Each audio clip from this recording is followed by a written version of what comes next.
참미예수 170장 평안을 너희에게 주노라 찬양함으로 8월 첫 주일 예배를 하나님께 드리겠습니다.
기쁨을 너희에게 주노라.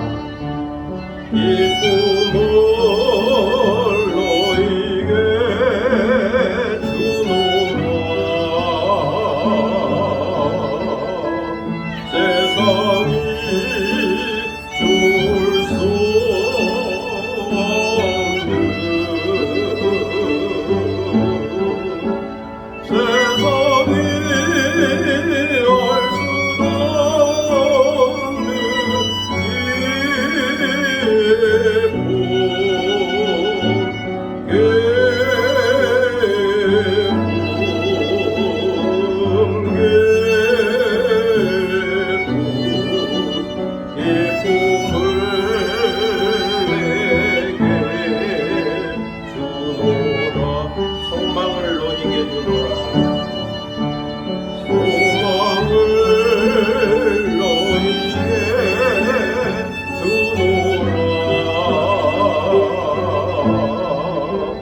세상이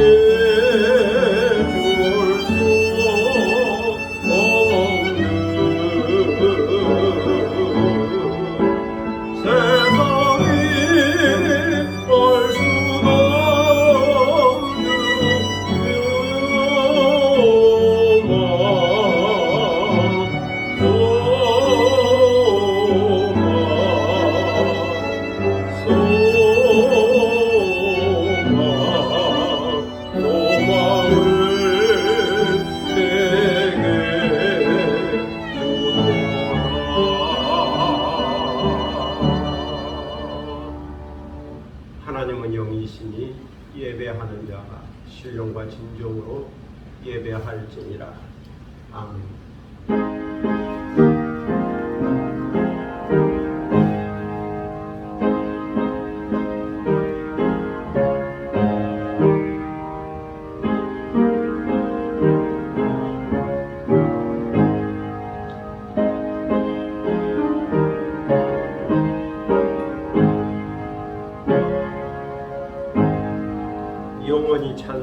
받게 합당하신 주 여호와 우리 아버지 하나님, 그 크신 능력과 사랑을 인하여 영광을 돌립니다. 죄와 사망에서 우리를 건지신 주 예수 그리스도의 구속의 은총을 길이길이 찬양하고, 오늘도 우리와 함께 하시며 날마다 새롭게 하시는 성령의 교통하심을 인하여 찬송을 부릅니다. 성부, 성자, 성령께 세세 무궁토록 영광이 있을지어다. 아멘. 다 함께 일어서서 그 찬송가 14장 부르시겠습니다.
겸비한 마음으로 참회의 기도를 하나님께 드리겠습니다.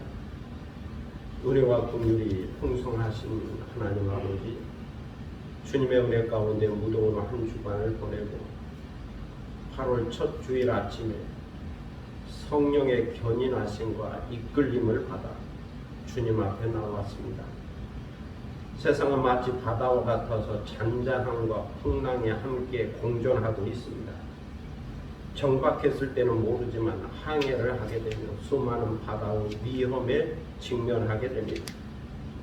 그런 인생의 항해 가운데서 저희들을 지켜주시고 건강과 평안을 주시고 뱀처럼 지혜롭게 비둘기처럼 순결하게 하셔서 오늘을 살게 하시오니 감사를 드립니다.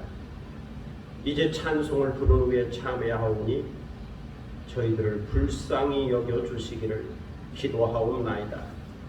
하나님 아버지, 주님은 정직한 존재성을 원하셨지만 저희들은 물질적인 소유에 마음껏 많고 적음을 먼저 생각했습니다. 출세와 명예, 자기 이익과 세속적인 욕망 때문에 때로 진실을 외면하며 살았습니다. 세상적인 허영심 때문에 말씀과 진리를 거부하며 살았습니다. 하나님의 뜻을 모르는 자인 것처럼 그릇 행하여 자기 소견에 옳은 대로 행하며 살았습니다. 주님의 은혜를 모르는 자인 것처럼 은혜를 저버리고 불신앙적인 것을 선택하며 살았습니다. 때로는 슬픔에 매이고 때로는 근심에 매여 살았습니다. 그 많은 사랑을 받고 살면서도 사랑받지 못한 자인 것처럼 사랑을 부인하고 사랑을 의심하며 살았습니다. 하나님 아버지, 주님께서는 세상의 빛이 되라, 세상의 소금이 되라 말씀하여 주셨지만 저희들은 빛의 자녀로서 빛 가운데 행하지 못했습니다. 항상 기뻐하라, 쉬지 말고 기도하라, 범사에 감사하라 말씀하여 주셨지만 오히려 원망하고 불평하며 낙심 가운데 살았습니다. 저희들은 건강할 때 힘써 일하지 않았고 병들고 공부할 때 기도하지 않았습니다. 기쁜 일이 있을 때 찬송을 부르며 감사하지 않았습니다. 잘 나가고 성공할 때 교만에 빠졌고 실패하고 일이 잘 안 될 때 겸손한 마음으로 주님의 뜻을 찾지 못했습니다. 육체의 소욕에 매여서 신령한 세계를 바라보지 못했고 날로 새해가는 자신의 모습을 보면서도 경건에 이르기를 연습하지 않았습니다. 하나님의 나라와 그 의를 구하면서 영원한 세계를 바라보며 살지 못했습니다. 믿음과 소망과 사랑이 매우 중요한 가치라는 것을 알면서도 믿음의 역사와 사랑의 수고와 소망의 인내를 이루며 살지 못했습니다. 이 시간 이 모든 죄와 허물을 고백하오니 용서하여 주시고 그리스도의 보혈로 속량하여 주옵소서. 주의 정직한 영으로 저희들을 새롭게 하여 주시고 자원하는 심령을 회복시켜 주옵소서. 지금은 주님과 나만이 아는 죄를 생각하며 묵묵히 참여 기도를 계속합니다.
예수는 우리의 범죄함을 위하여 매우 중이 되고 또한 우리를 의롭다 하심을 위하여 살아나셨느니라.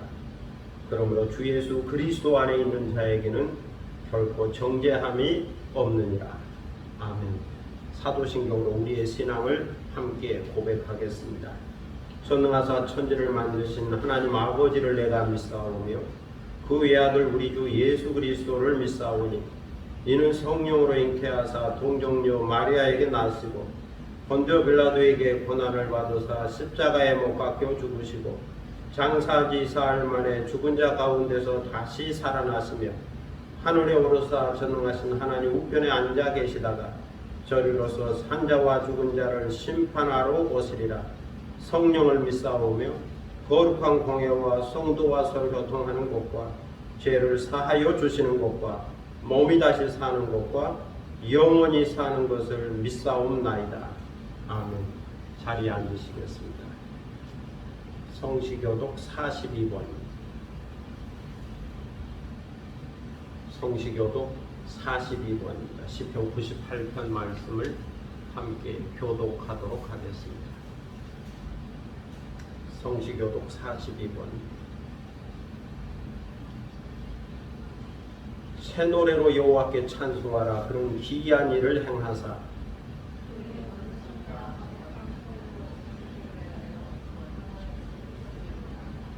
여호와께서 그의 구원을 알게 하시며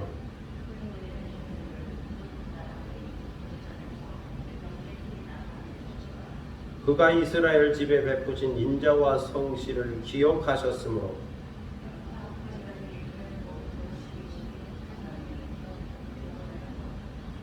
온 땅여 여호와께 즐거이 소리칠지어다. 수금으로 여호와를 노래하라. 나팔과 호각 소리로 왕이신 여호와 앞에 즐겁게 소리칠지어다.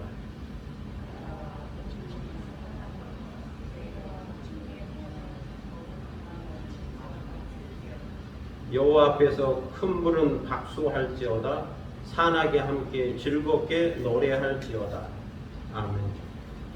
찬송가 292장 부르시겠습니다.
겸비한 마음으로 하나님께 기도하겠습니다. 다 함께 기도하겠습니다. 오늘 예배를 위하여 기도할 수 있기를 바랍니다. 교회와 나라와 민족을 위해서, 성경을 위해서 중보기도 하시고 개인적인 기도 제목이 있을 겁니다. 가정과 자녀들과 일터와 산업과 기업과 또 계획과 비전과 그 모든 것들을 주님 앞에 내려놓고 주님께서 도와주시고 응답하여 주시고 이루어 주시기를 위하여 기도하는 시간을 갖도록 하겠습니다. 자기 목소리가 자기 귀에 들릴 정도로 조용히 소리내어 함께 기도하겠습니다. 거룩하시고 존귀하신 아버지 하나님, 은혜를 감사합니다. 무더운 지난 한 주간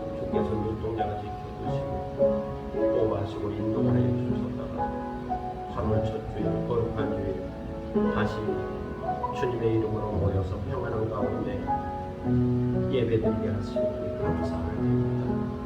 이 시간 마음과 뜻과 정성을 놓아 예배드립니다. 신령과 진정으로 예배드립니다. 산제사를 드립니다. 보좌에 앉으신 이와 어린아이에게 영광과 존귀와 찬송과 능력이 세세에 무궁토록 있기를 기도합니다. 주여 오시옵소서. 성령님 오시옵소서. 영접합니다. 환영합니다. 모셔드립니다. 내주하여 주셔서 성령의 충만함과 또 성령의 기름 부으심과 성령의 은사와 성령의 능력을 경험하며 살도록 인도하여 주옵소서. 대정 우리 바다를 덮음같이 구름이 산을 덮음같이 여호와의 영광이 이 성소에 가득히 임하게 하시니 그 영광을 바라보는 이 시간, 그 영광을 경험하는 이 시간 되도록 그 영광의 빛을 저희에게 비춰주시고 참 생명과 또 영생과 구원의 확신을 갖고 믿음의 생활을 할 수 있도록 인도하여 주옵소서. 저의 속사람을 감동케 하여 주셔서 능력 있는 그리스도인이 되게 하시고 우리를 부르신 그 부르심의 의미가 무엇인지 또 우리를 구원하게 하여 행하신 우리 주 예수 그리스도의 십자가의 사건이 어떤 의미가 있는지 우리에게 약속된 하나님의 나라 그 신령한 기업의 소망이 어떤 것인지를 깊이 깨닫고 인식하고 확증하는 시간이 되도록 인도하여 주옵소서. 오늘도 이 교회 가운데 함께하여 주시고 반석에 세워진 교회 우주의 권세가 이기지 못한 교회 천국의 열쇠를 간직할 교회 되게 하시고 진리의 기도가 토가 되게 하시며 만민이 기도하는 아버지의 집이 되도록 인도하여 주시고 그리스도의 몸된 교회 주님께서 주인 되셔서 다스리고 통치하는 교회가 되도록 인도하시고 또 열방을 향하여 복음을 전파하며 하나님의 살아계심을 증거할 수 있도록 인도하여 주옵소서. 나라 민족과 모두 함께 하시고 주께서 이 나라를 다스려 주시고 통치하여 주시고 이 땅의 역사가 빠르게 진행되도록 인도하여 주시고 정의가 실현되고 평화가 정착되며 번영이 있는 나라가 되도록 인도하여 주시고 의와 진리가 입을 맞추는 의로운 나라가 되도록 인도하여 주옵소서. 주의 복음이 전파되어서 복음화되는 나라가 되게 하시고 코로나19로 인하여 여전히 어려움과 위기에 직면해 있사오니 주께서 보고 살피셔서 치유와 회복으로 나가게 하시고 또 코로나19도 종결되게 하시고 정상적인 삶으로 회복되도록 주께서 은혜를 베풀어 주옵소서. 오늘도 선교사들을 붙들어 주셔서 강하게 하시고 그들을 통하여 주의 복음이 전파되며 치유의 능력과 이적과 표적이 나타나도록 역사하여 주시고 이전도 종족이 주께로 돌아오고 타문화권이 주께로 돌아오는 역사가 있게 하여 주옵소서. 세계 도처의 기근과 지진과 테러와 전쟁과 또 기후 변화와 코로나19 팬데믹과 다양한 일련의 사건들이 있사오니 그 가운데서 고통당한 자들을 불쌍히 여겨주시고 신음하는 자들을 긍휼히 여겨주셔서 그들을 회복하여 주시고 치유의 길로 나아가게 하시고 그들의 삶이 회복되도록 은총을 베풀어 주시고 그들에게도 자유의 복음, 진리의 복음, 예수 그리스도 복음이 전파되어지고 생명과 구원을 얻을 수 있도록 인도하여 주옵소서. 아버지 하나님 오늘도 개인적인 기도 제목을 가지고 나왔습니다. 우리의 가정과 자녀들과 또 우리의 산업과 기업을 놓고 기도하오니 주여 우리의 기도를 들으셔서 평안을 주시고 건강을 주시고 믿음을 주시고 복의 근원이 되게 하여 주시고 하는 일마다 잘 되게 하시고 형통하게 하시고 번영의 복을 내려 주옵소서. 주께서 때로 물질을 붙여주시고 또 건강을 붙여주시고 또 환경을 붙여주시고 사람을 붙여주셔서 그 모든 것들이 하나가 되게 하시고 합력하여 선을 이루게 하시고 다른 사람에게도 유익을 주고 또 우리 삶에도 큰 유익이 되도록 인도하여 주옵소서. 오늘도 건강을 주시되 영적으로 건강하게 하시고 정신적으로 이성적으로 건강하게 하시고 또 육체적으로도 건강하게 하여 주셔서 항상 전인적 건강, 통정적 건강을 유지하게 하시고 건강함으로 사랑하고 건강함으로 선한 일을 하고 건강함으로 착한 일을 하고 건강함으로 섬기며 우리에게 맡겨진 사명들을 감당할 수 있도록 인도하여 주옵소서. 주의 거룩함을 드러내고 나타낼 수 있도록 인도하여 주옵소서. 사랑의 아버지 하나님 오늘도 기도하오니 우리의 간구하는 것을 들으시고 응답하여 주시고 저에게 복을 내려 주시기를 기도드립니다. 오늘도 하나님의 말씀 앞에 있사오니 말씀하여 주시고 또 깨닫게 하시고 새로운 확증과 또 주의 능력으로 변화되는 시간 되도록 인도하여 주옵소서. 이 시간을 주님께 의탁하오며 예수 그리스도의 이름으로 기도드립니다. 아멘.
하나님 말씀은 요한복음 2장 1절로 12절입니다.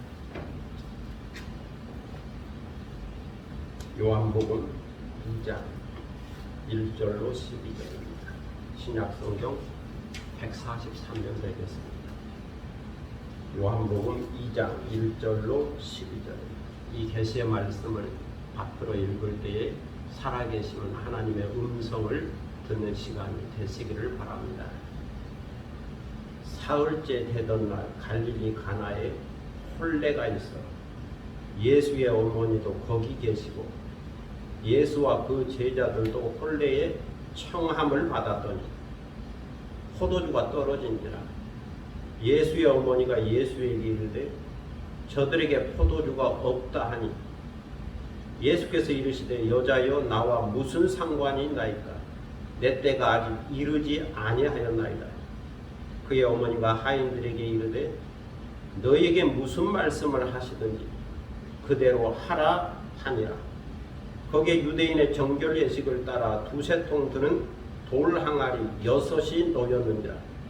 예수께서 그들에게 이르시되 항아리에 물을 채우라 하신즉 아기까지 채우니 이제는 떠서 연회장에게 갖다 주라 하심에 갖다 주었더니 연회장은 물로 된 포도주를 맛보고도 어디서 났는지 알지 못하되 물떠온 하인들은 알더라.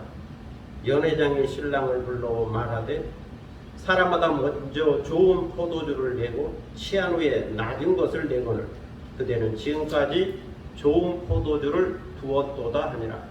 예수께서 이 첫 표적을 갈릴리 가나에서 행하여 그의 영광을 나타내시며 제자들이 그들을 믿으니라. 그 후에 예수께서 그 어머니와 형제들과 제자들과 함께 가버나움으로 내려가셨으나 거기에 여러 날 계시지는 아니하시니라. 아멘. 함께 찬양하겠습니다. 찬미예수 360장 사랑 찬양하겠습니다.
우중의 죄는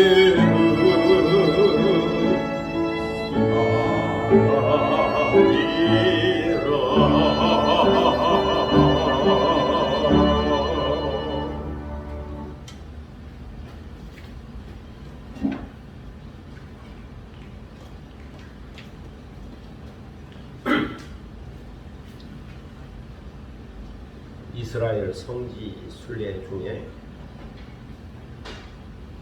갈멜산 엘리야 기념교회를 보고 내려와서 점심을 먹은 후에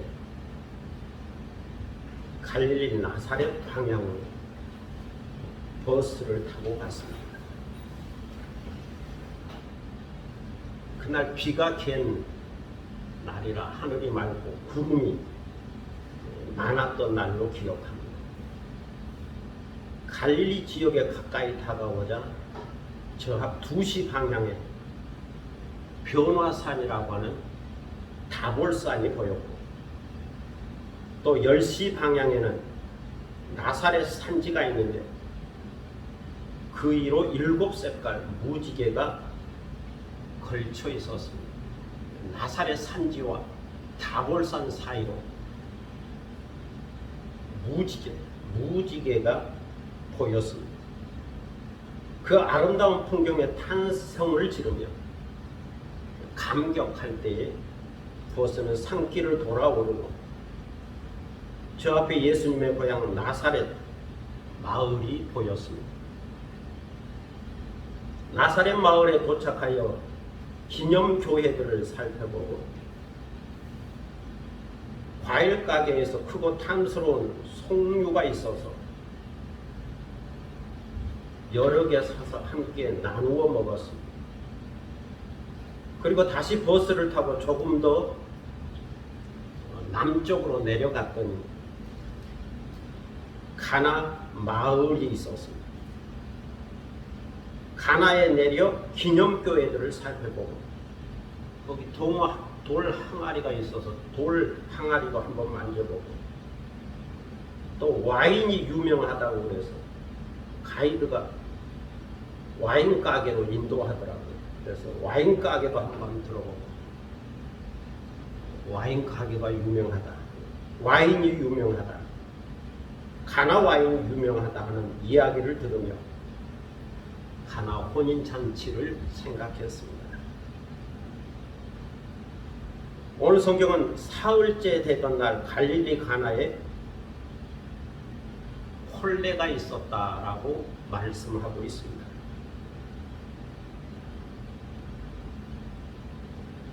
사람이 태어나면 출생신고를 하는데 이것은 부모가 하죠. 그리고 장성하여 결혼을 하면 또 혼인신고를 하는데 이것은 당사자들이 하게 됩니다. 또 세월이 흘러서 이제 죽게 되면 자녀들이 사망신고를 하게 됩니다.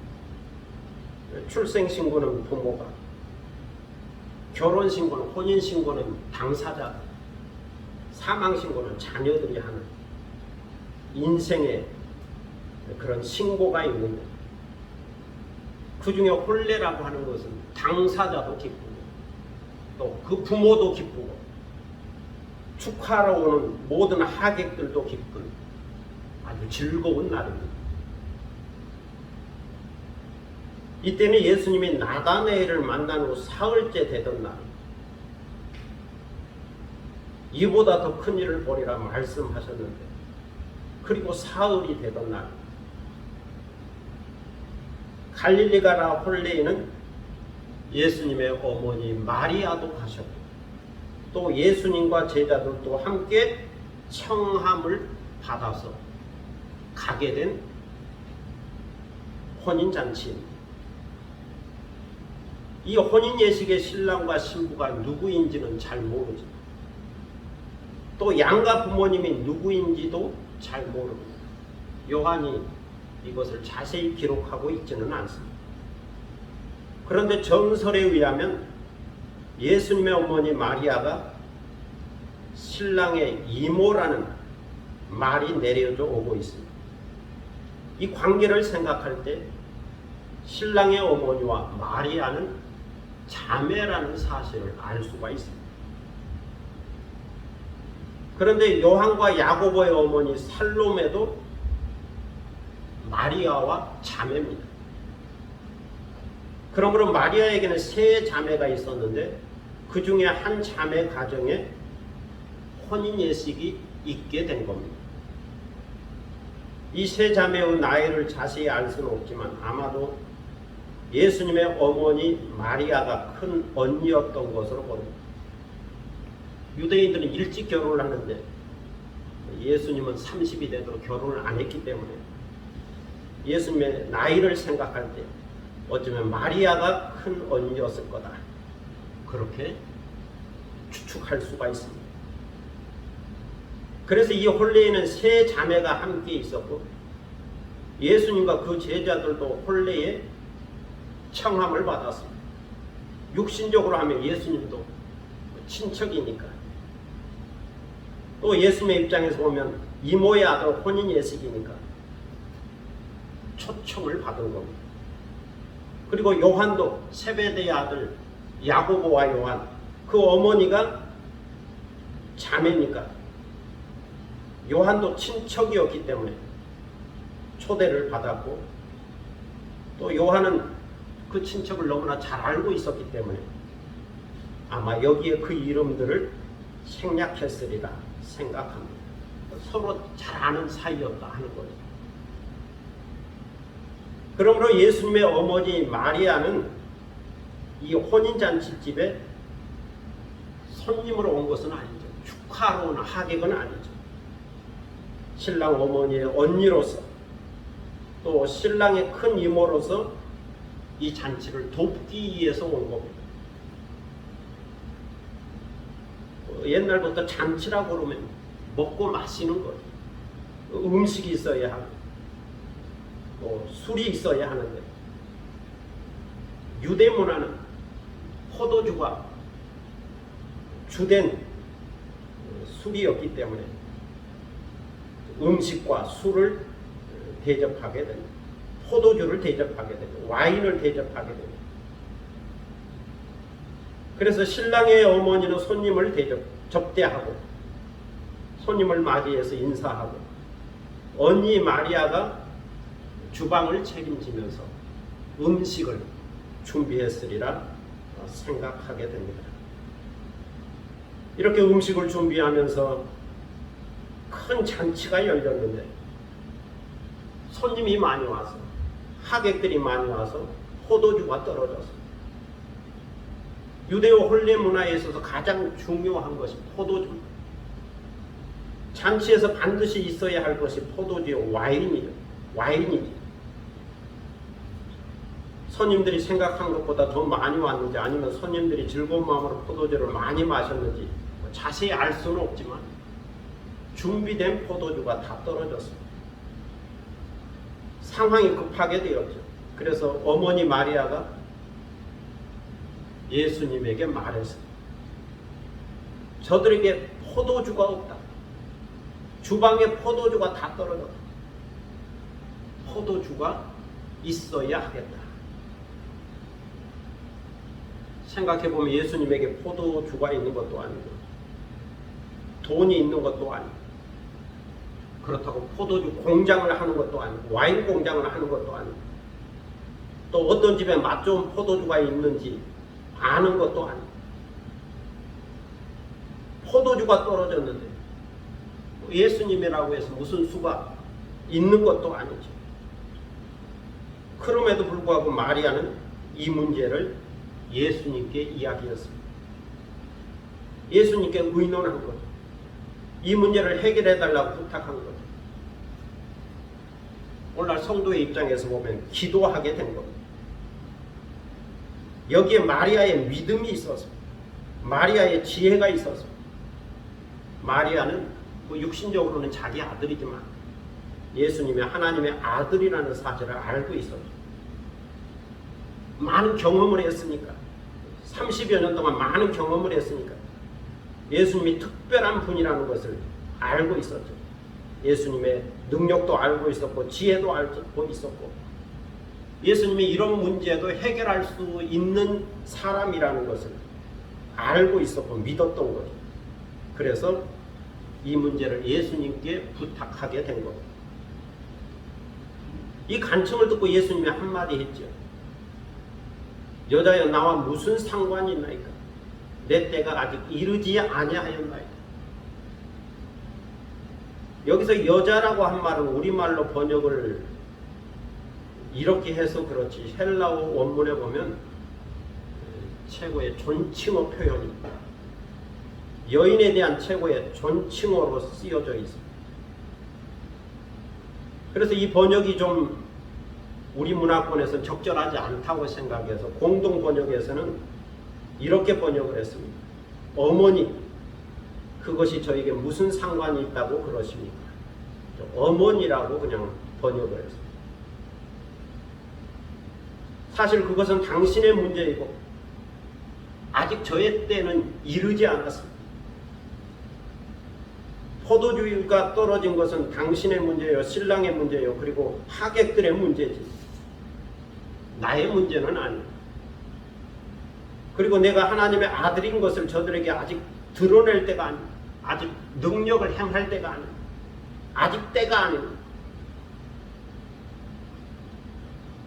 여기서 깊이 생각해 보면 예수님이 포도주나 만드실 분입니다.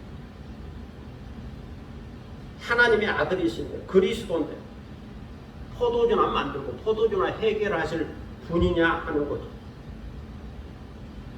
예수님이 오셨다면 마땅히 주례사를 말씀하시든지 아니면 축복 기도를 해주셔야 신랑 신부에게도 좋고 신랑 신부에게도 좋고 양가 가족들에게도 좋을 겁니다. 음식이 있으면 어떻고 없으면 어떻습니까? 예수님의 축복을 받고 돌아가는 것이 더 중요할 겁니다. 그러나 사람들의 생각은 여기까지 도달하지 못했죠. 사람들은 당장에 눈에 보이는 것만을 이야기하고 평가하는 것을 좋아합니다. 그래서 사람들은 축하하기 위해서 왔으면서도 음식이 떨어지면 말이 많습니다. 혼인잔치집에 포도주가 떨어지면 당장에 부정적인 말을 하기 시작하죠. 불평과 함께 쓸데없는 말로 여러 사람에게 상처를 줍니다. 음식에 맛이 있다는 둥 없다는 둥, 음식을 제대로 준비했다는 둥 준비하지 못했다는 둥, 잔치에 정성이 있다는 둥 정성이 없다는 둥, 평판이 좋지 않습니다. 특히 한국 문화에서는 더욱 그러합니다. 음식에 대하여 축하로 왔으니까 그냥 축하하면 되는 건데 음식 가지고 평가를 합니다. 이렇게 되면 즐겁게 시작된 잔치집의 분위기가 이상해집니다. 이것을 알고 있었기에 마리아는 여기서 멈추지 않고 하인들을 불렀습니다. 그리고 명령했죠. 너에게 무슨 말씀을 하시든지 그대로 하라. 이 말은 예수님을 믿고 순종하라는 것.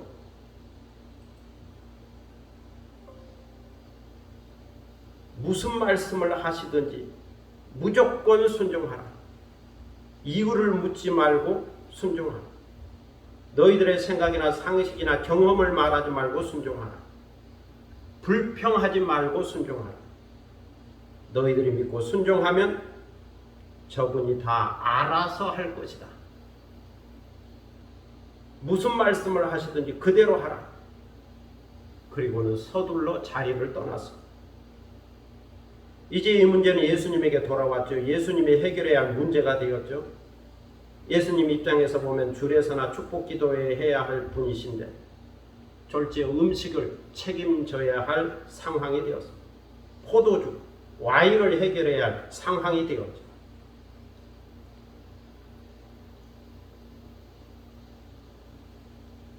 그래서 예수님이 주변을 살펴보았더니 거기에 유대인의 결례를 따라 두세 통 드는 돌 항아리 6이 놓여 있었습니다. 여기서 우리는 유대인의 결례에 대한 말씀을 주목해 볼 필요가 있습니다. 결례란 간단히 말해서 손을 씻는 예식입니다. 유대인들은 정결을 위해서 밖에서 들어오면 손을 씻어야, 잠깐 나갔다가 들어와도 손을 깨끗이 씻어야. 이것은 모세의 율법이요 유대인의 문화이고,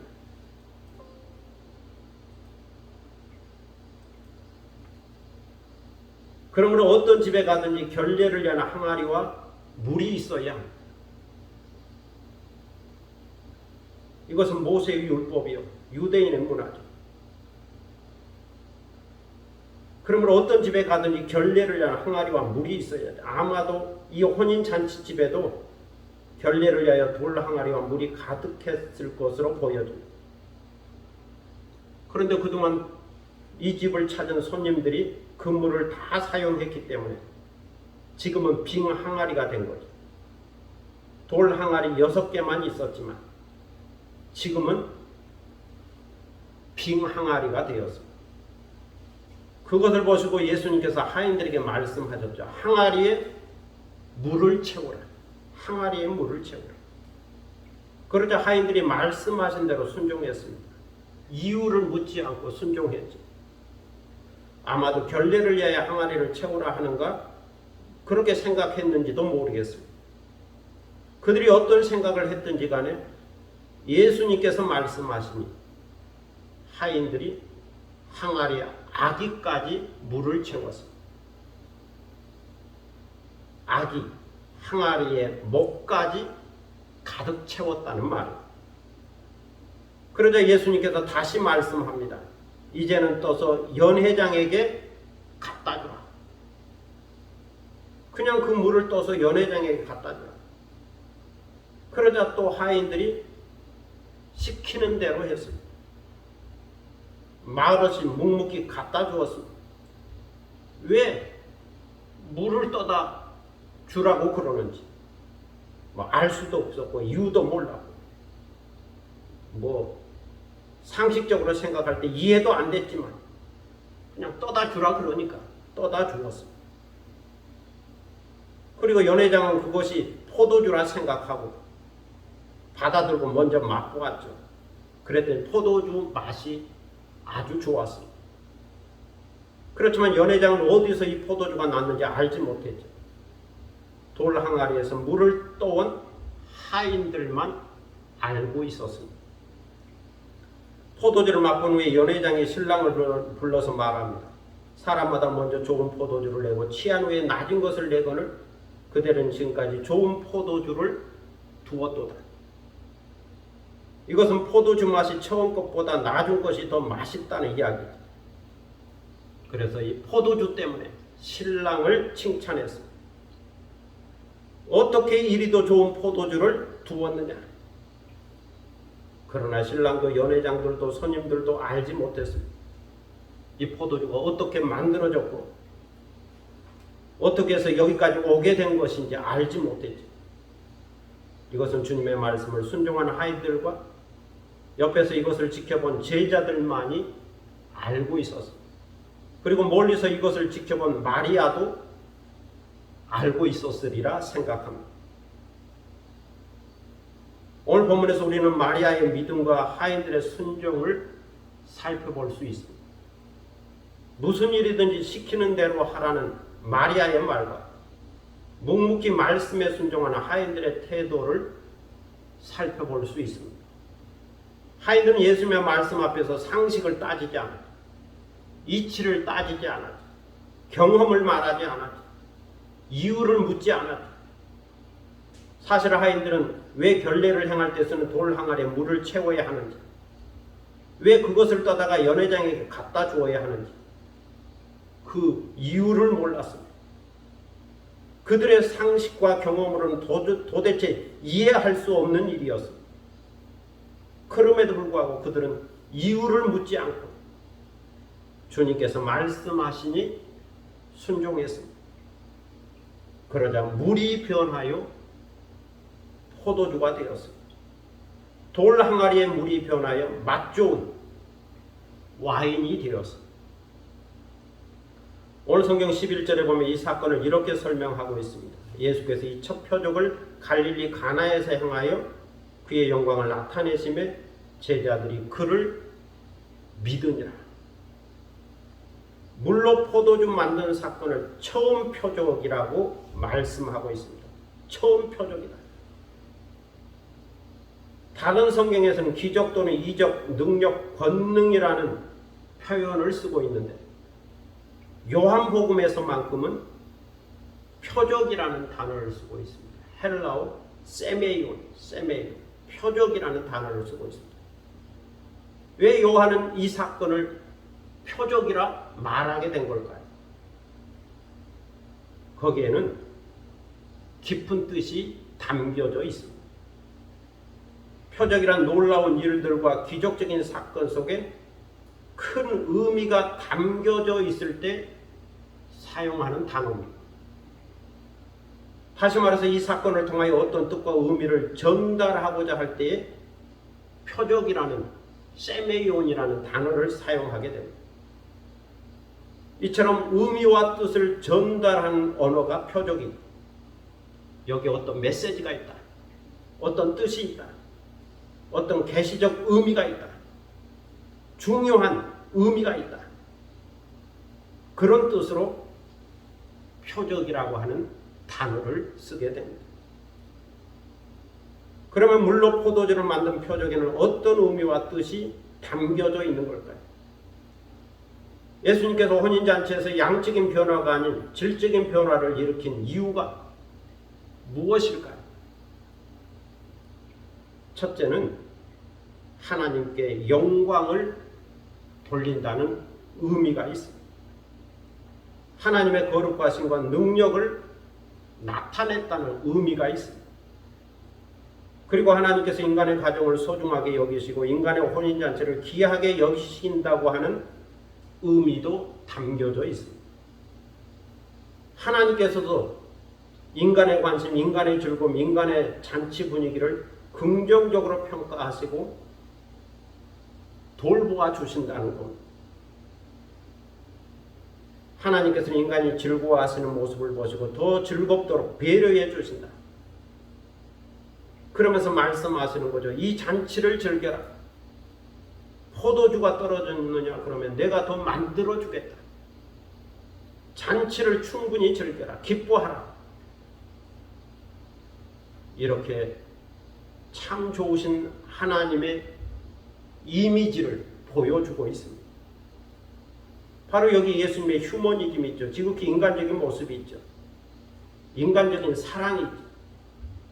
한편에서는 하나님께 영광을 돌리고 다른 한편에서는 인간의 혼인잔치를 즐겁게 만들어 주신다는 의미가 있습니다.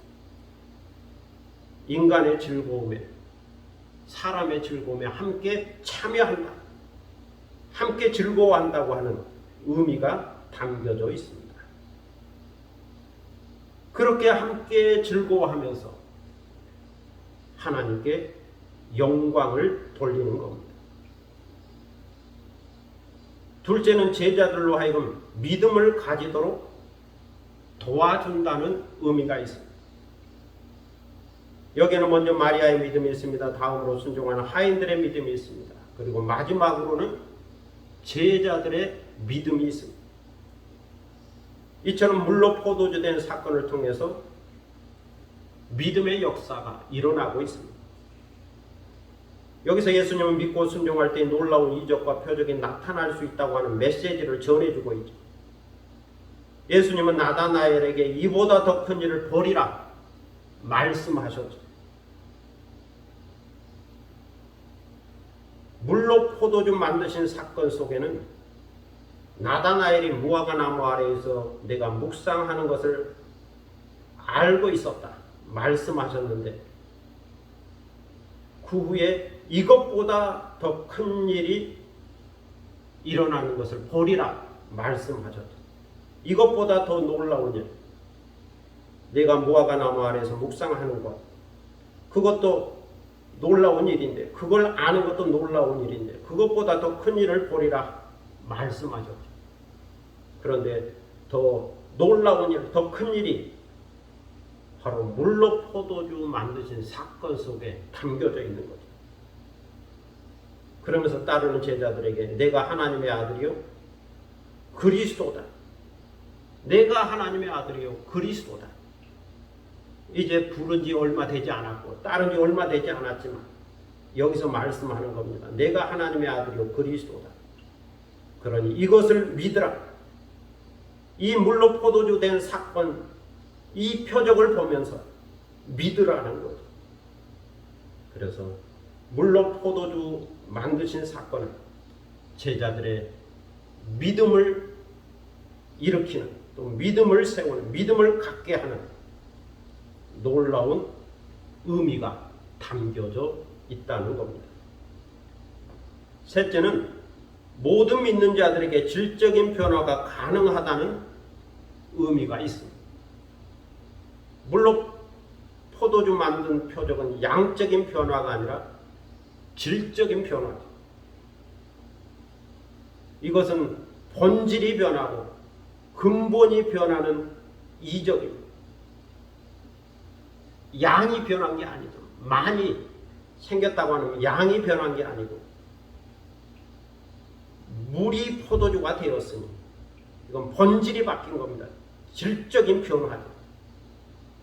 그래서 예수님은 이러한 질적인 변화의 사건을 통해서 우리의 믿음과 삶도 질적인 변화가 가능하다는 것을 보여주고 있습니다. 그러므로 오늘의 시대를 사는 사람들이 예수 그리스도를 믿고 순종하며 그 인격과 삶에도 질적인 변화가 일어나게 된다는 것. 물과 성령으로 거듭나게 된다는 것. 사람이 영적으로 다시 태어나게 된다는 것. 마귀의 자녀가 하나님의 자녀가 되고 진노의 자녀가 기쁨의 자녀가 된다는 겁니다. 죄인된 사람이 의로운 사람이 된다는 거죠. 예수 그리스도를 믿음으로 예수 그리스도를 만남으로 이런 변화를 경험하게 된다라고 말씀해주고 있습니다. 지금으로부터 1세기 전 한 젊은 학생이 영국 옥스퍼드 대학에서 종교학 과목의 중요한 시험을 치르고 있었습니다. 그날의 시험 문제는 요한복음 2장 가나의 혼인잔치에 나오는 물로 포도주를 만든 예수 그리스도의 기적에 담긴 종교적이고 영적인 의미를 서술하라는 것이었어. 이게 시험 문제였죠. 가나 혼인잔치에 어떤 의미가 있는지 그것을 종교적이고 영적인 의미로 서술하라. 논술하라. 시험이었습니다. 다른 학생들이 각자 자신이 이해한 바에 따라 열심히 긴 논문을 작성하고 있었죠. 그런데 한 학생은 혼자서 2시간이 넘도록 창문 밖을 바라보며 우두커니 앉아 있었죠. 시험 시간이 거의 끝나가고 있었지만 이 학생은 한 글자도 쓰지를 못했습니다. 그냥 무슨 생각을 하고 있는지 창밖만 쳐다보고 있었죠. 이것을 보고 시험 감독이 학생에게로 다가와 답안지를 걷기 전에 어서 쓰라고 재촉했습니다. 이제 시간이 다 되었으니 답안지를 걷어야 하니 빨리 쓰라고. 그러자 그 학생은 그때서야 연필을 들어 답안지에 다음과 같은 한 줄의 문장을 쓰기 시작했습니다. 다른 학생들은 많은 글을 썼는데 이 학생은 단 한 줄만 썼다는 겁니다. 그 답안지에는 이렇게 쓰여져 있었죠. 물이 그 주인을 만나니 얼굴이 붉어졌도다. 물이 그 주인을 만나니 얼굴이 붉어졌도다. 단 한 줄이. 그런데 담당 교수가 그 답안지를 보고 감동을 받았다는 것. 그래서 최고의 점수 A+를 주었습니다. 철학자들이 말했죠. 고대 철학자들이 만물의 근원은 물이라고. 만물의 근원이 물이라고. 그런데 그 물이라 할지라도 주인을 만나면 얼굴이 붉어진다. 이 답안지를 작성한 그 젊은 학생의 이름은 바이런이었다고 그럽니다. 바이런. 그런 나중에 영국에서 가장 유명한 낭만파 시인이 되었습니다. 시인의 감성이 여기에 있는 거죠. 물이 그 주인을 만나니 얼굴이 붉어졌도다.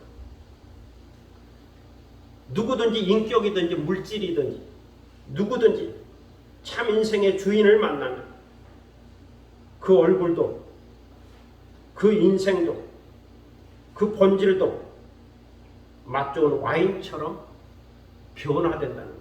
누구든지 주인 대신 예수 그리스도를 만나면 변화된다.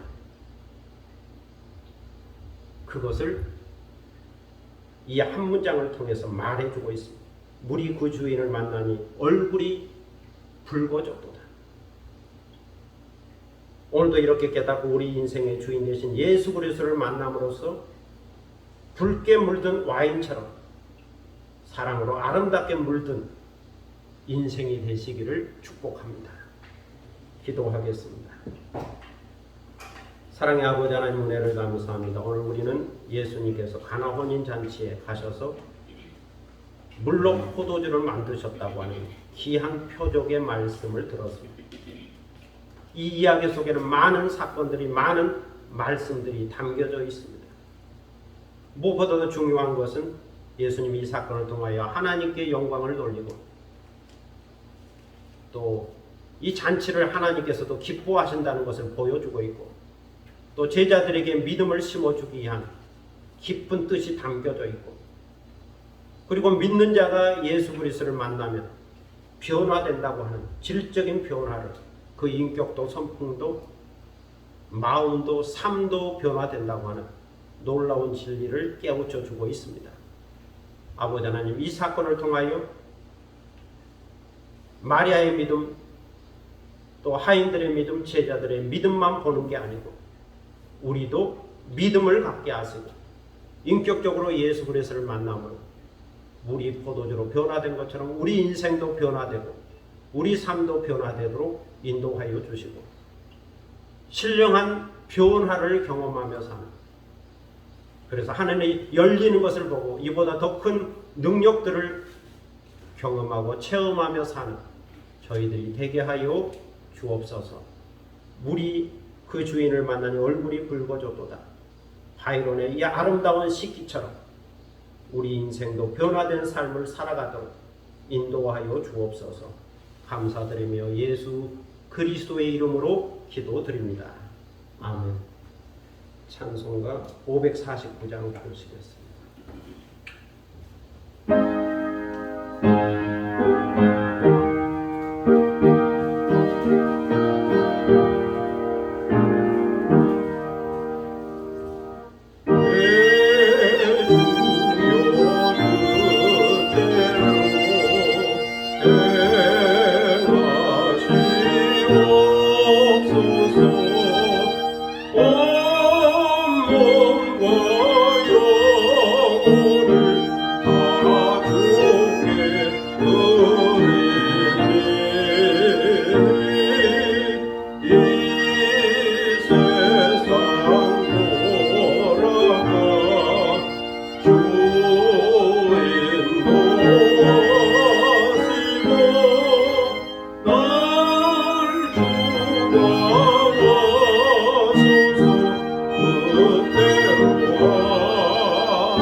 내 모든 일들을 다 주께 맡기고 저 천성 향하여 고요의 어린이 살던지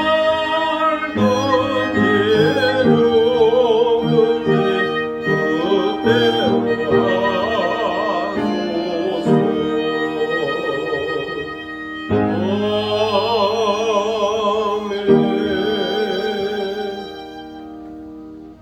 이제 다 함께 일어서셔서 630장 부르심으로 하나님께 봉헌하겠습니다.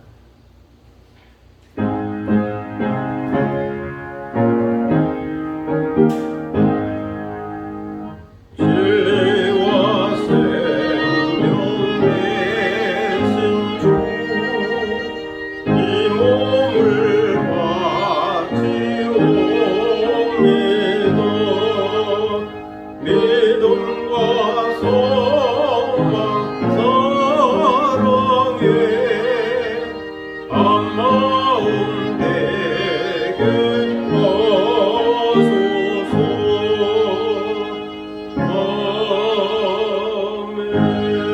아멘. 봉헌기도 드리겠습니다. 만복의 근원 되시는 아버지 하나님 은혜를 감사합니다. 오늘도 주께서 저희들을 인도하여 주시고 주님 앞에 나와 경건한 마음으로 주일 예배를 드리게 하시오니 감사를 드립니다. 주님 앞에 나올 때 빈손 들고 나오지 않게 하시고 귀한 예물을 정성껏 준비하였다가 드리게 하시오니 감사를 드립니다. 주일원금을 드립니다. 11조원금을 드립니다. 감사원금을 드립니다. 여기에 우리의 간절한 기도 제목이 있습니다. 소원이 있습니다. 그리고 주님을 사랑하는 사랑의 고백, 헌신의 고백, 충성의 고백이 있습니다. 이 예물을 받으시고 흠양하여 주시고 또 주님 앞에 올려진 향기로운 예물이 되게 하시고 오늘 우리가 드린 예배를 더욱더 값지게 하고 풍성하게 하는 예물이 되게 하여 주옵소서. 드리는 손길을 기억하셔서 하늘의 복과 땅의 복을 더하시고 언제나 영적으로 육적으로 부족함이 없이 풍족하게 하시고 우리 주 예수 그리스도를 만나는 그 만남의 사건을 통하여 질적인 변화, 인격의 변화, 성품의 변화, 인생의 변화를 경험하며 사는 축복된 인생이 되게 하여 주옵소서. 감사드리며 예수 그리스도의 이름으로 봉헌기도 드립니다. 아멘. 자리에 앉으시겠습니다. 교회 소식 시간입니다. 앞에 계신 분과 함께 인사를 나눌 수 있기를 바랍니다. 교회 오신 것을 환영합니다. 감사합니다.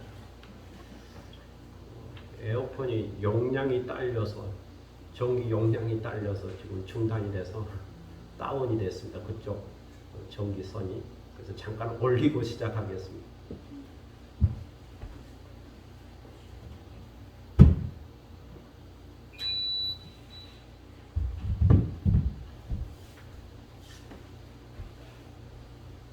설교 중에 다운이 된 걸 봤는데 중간에 중단하고 가기가 뭐해서 지금 했습니다. 그래서 에벡스도 다운이 돼요. 카톡도 다운돼요. 다 다운이 됐습니다. 네.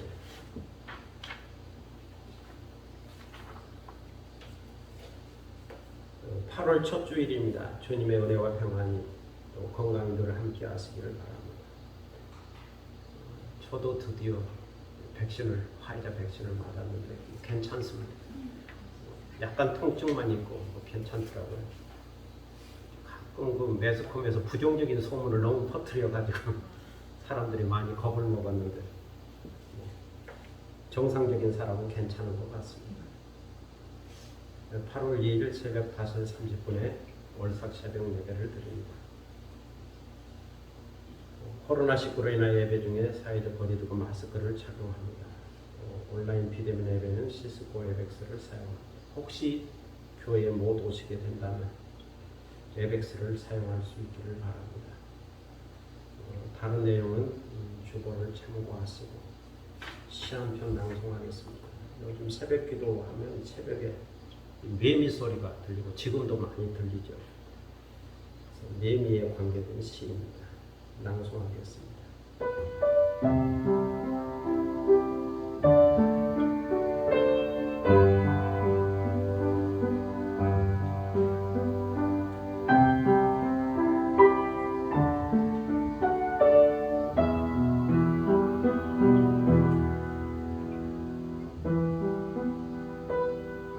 여름은 매미처럼 뜨겁다.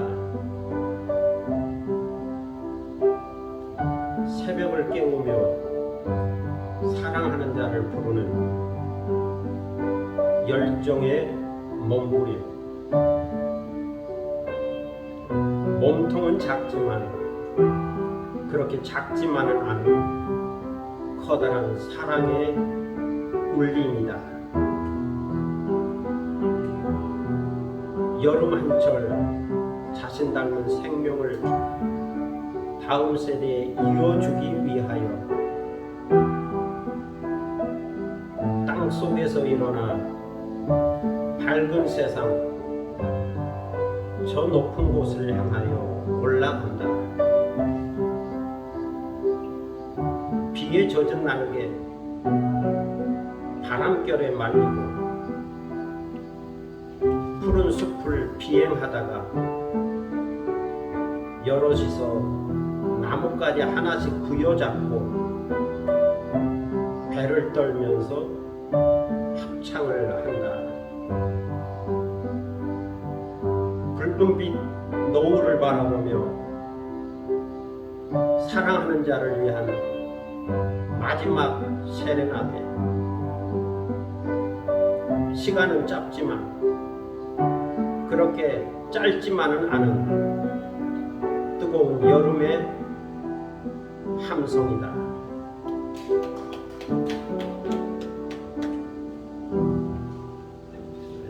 사람들이 듣기에 시끄럽다 그러지만 매미의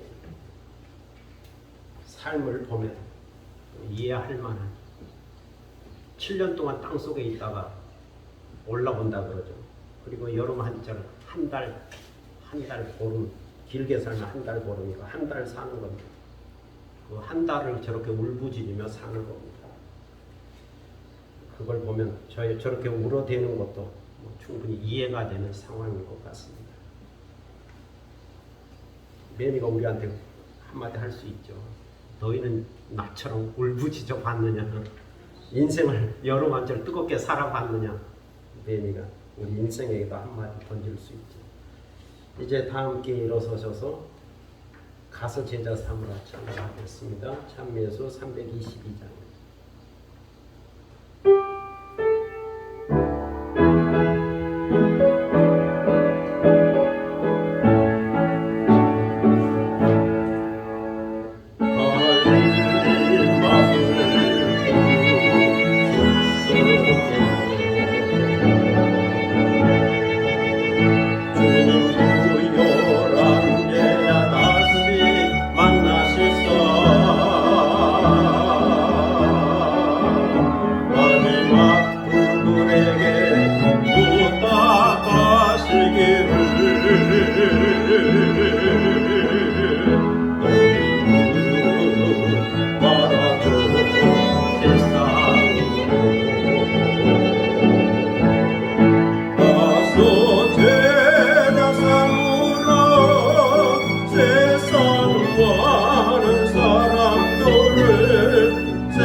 주 예수 그리스도의 무한하신 은혜와 아버지 하나님의 극진하신 사랑과 성령의 감동감과 교통하심과 충만케 하심이 물이 변하여 포도주 된 것처럼 예수 그리스도를 만남으로 물이 변하고 인격이 변하고 성품이 변하고 삶이 변하여 빛된 영광 가운데 살기를 원하는 사랑하는 모든 믿음의 권속들 머리 위에와 그리고 이 교회 위에 지금부터 영원토록 함께 하시기를 간절히 축원하옵나이다. 아멘.